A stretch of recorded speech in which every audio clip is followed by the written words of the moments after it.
ستا بل کار څه دی ووایه دا سټارټ دی.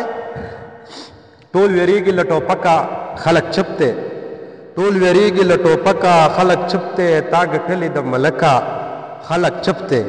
او پښتانه د خپلواکۍ نه خبر نشي، پښتانه د خپلواکۍ نه خبر نشي، ډس کوله تربوزکه خلک چپ دی.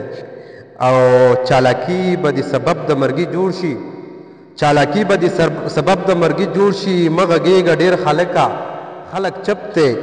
او ستا له ویرې خو څوک خپله ډوډۍ نه خوري، ستا له ویرې خو څوک خپله ډوډۍ نه خوري، ستا له ویرې خو بېشکه خلک چپ دی. او خاموشي خو لوی زوال دی د قامونو، خاموشي خو لوی زوال دی د قامونو، زه چې جاړم نو ځکه خلک چپ دی. او بیا شروع د پښتنو په سر بولي ده، بیا شروع د پښتنو په سر بولي ده، ای منظوره ای بابکه خلک چپ دی. او زه پر خره نن سپا خبرې وکړه، زه پر هره نن سپا خبرې وکړه، ته د چا نه کوې کرکه خلک چپ دی.